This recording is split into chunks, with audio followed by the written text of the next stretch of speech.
नमस्कार, मैं अमित कुमार। आप देख रहे हैं वॉइस ऑफ रिपब्लिक।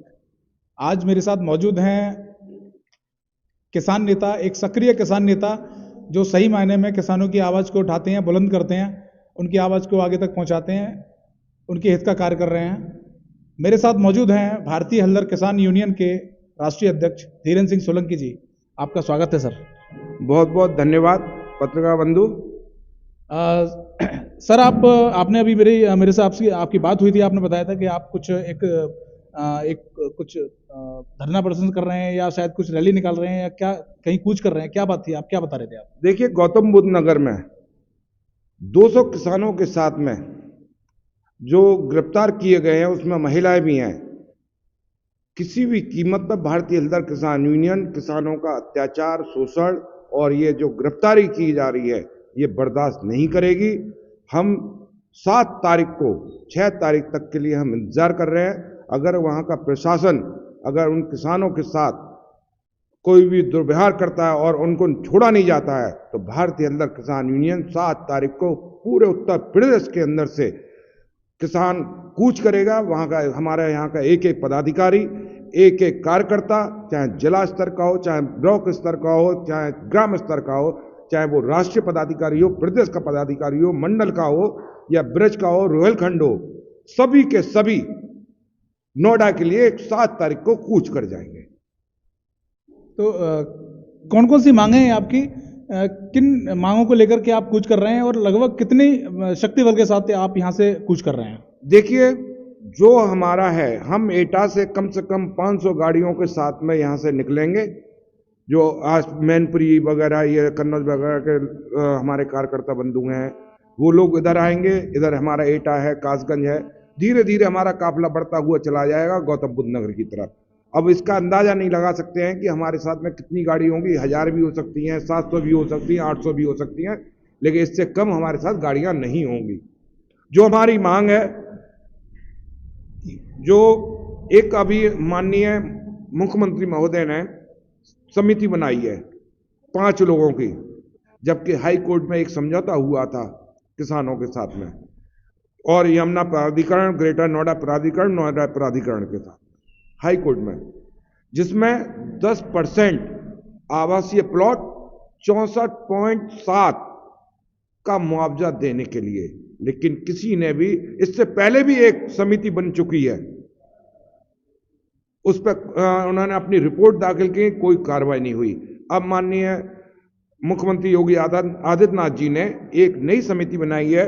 अन्य देवता, हमारे किसान देवता को गिरफ्तार किया है, उनको छोड़ा जाए। हमारे मातृशक्ति को गिरफ्तार किया है, उनको छोड़ा जाए। 6 तारीख का हम इंतजार कर रहे हैं। अगर 6 को नहीं किया जाता, भारतीय हल्दर किसान यूनियन किसानों के उत्पीड़न में मैदान में नजर आएगी। तो आप पूरे शक्ति बल के साथ आप नोएडा के लिए रवाना हो रहे हैं और पूरा शक्ति प्रदर्शन करेंगे। अगर आपकी मांगें नहीं मानी जाती हैं, वहां पहुंचने के बाद भी अगर आपकी मांगें नहीं मानी जाती हैं, तो अगला कदम क्या उठाएंगे आप? क्या अगला कदम होगा आपका? देखिए, हिंदुस्तान है, लोकतांत्रिक देश है। हमारा काम है धरना प्रदर्शन करना और अपनी आवाज के लिए आंदोलन करना। अगर सरकार हमारी बात नहीं सुनती है, आने वाले समय में 27 में हम उखाड़ फेंकने का काम भी भारतीय हल्दर किसान यूनियन करेगी। किसान हिंदुस्तान के अंदर कृषि प्रधान देश है। अगर किसान उसके साथ में ऐसा ही अत्याचार और शोषण होता रहा, क्या आपको सिर्फ वोट के समय किसान याद आता है? मैं भारतीय जनता पार्टी से पूछना चाहता हूं, जब आप 2014 के मैनिफेस्टो में आप ये कहते हैं कि हम किसान आयोग का गठन करेंगे, जब आप घोषणा पत्र में कहते हैं तो उस पर कार्रवाई क्यों नहीं करते हैं? स्वामीनाथन रिपोर्ट सिफारिशें लागू करेंगे, क्यों नहीं की जाती हैं? क्या किसानों के साथ में सिर्फ वोट के लिए राजनीति खेली जाती है? हम इसका पूर्ण विरोध करते हैं कि किसान आयोग का गठन होना चाहिए किसी भी कीमत पर। आप जब किन्नर आयोग का गठन कर सकते हैं तो किसान आयोग गठन करने में आपको क्या परेशानी आ रही है? हमारी मांग है किसान आयोग का गठन होना चाहिए। C2 + 50% लागत का 1.5 गुना हमको मिलना चाहिए। ये भारतीय हल्दर किसान यूनियन की मांग है। हमारे चैनल के माध्यम से आप प्रधानमंत्री जी से क्या अपील करना चाहेंगे, क्या कहना चाहेंगे? माननीय प्रधानमंत्री जी से कहना चाहते हैं कि आप किसानों का भला करिए। जब तक देश का किसान खुशहाल नहीं होगा, देश कभी, भारत देश कभी महान नहीं हो सकता। और हम तो वो एक ही बात कहेंगे, जो किसान हित की बात करेगा वही देश पर राज करेगा। आप 7 तारीख को नोएडा के लिए प्रस्थान कर रहे हैं। किसानों से क्या आह्वान करना चाहेंगे, क्या कहना चाहेंगे, क्या मैसेज देना चाहेंगे? देखिए, हमारे जितने भी प्रदेश के पदाधिकारी हैं, सभी से मेरा आह्वान है, जो जैसा है, जिस हालत में है, 7 तारीख को एटा से 11 बजे मैं नोएडा के लिए निकल जाऊंगा। और आपको जो सुविधा है, ट्रेन से सुविधा है, गाड़ी से सुविधा है, मोटरसाइकिल से है, और जिसके पास में जो जैसा मिले वो नोएडा के लिए कूच कर जाए। मेरे उत्तर प्रदेश के सभी अपने पदाधिकारियों और किसान देवताओं से और अपने सभी कार्यकर्ताओं से आह्वान करता हूं कि आप 11 तारीख को नोएडा के लिए अपने अपने घर से निकलना शुरू करिए, क्योंकि आज नोएडा वालों के किसान देवताओं के साथ हुआ, कल आपके साथ भी होगा। हम किसी भी कीमत पर अपने किसान देवताओं की आवाज को दबने नहीं देंगे और इसका पूर्ण रूप से विरोध करेंगे जो होगा। और मैं अपने साथियों से कहना चाहता हूं, टोपी, बिल्ला, झंडा और साथ में लाठी लेके चलें। हम भी जवाब देना जानते हैं। अगर अत्याचार कहें, अत्याचार सहना पाप है, जैसे कहते हैं ना, अत्याचार करना पाप है, तो अत्याचार सहना भी पाप है।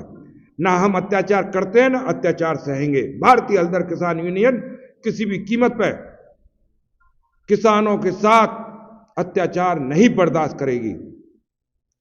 लाठी लाने की बात कर रहे हैं आप, तो क्या लाठी लेकर के क्या कुछ उग्र आंदोलन करना चाहते हैं? लाठी का मतलब यह नहीं होता है कि उग्र आंदोलन, लाठी हमारा हथियार है। क्या आरएसएस वाले अपना जब पथ संचालन करते हैं तो उनके हाथ में लाठी नहीं होती है? क्या उनके लिए हथियार नहीं है? ये भी हमारा हथियार है। हम अपने हथियार को लेकर चलेंगे।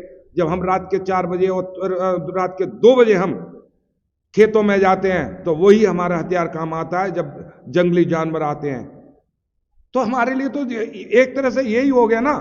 जब आप प्रशासनिक अधिकारियों को नहीं दिखाई दे रहा है, नेताओं को दिखाई नहीं दे रहा है कि आप भी किसान परिवार से हैं और किसानों के साथ ये अत्याचार हो रहा है, और आप जो है उनके ऊपर बर्बरतापूर्वक लाठीचार्ज कर रहे हैं, उनको अंदर भेजा जा रहा है, गिरफ्तार किया जा रहा है।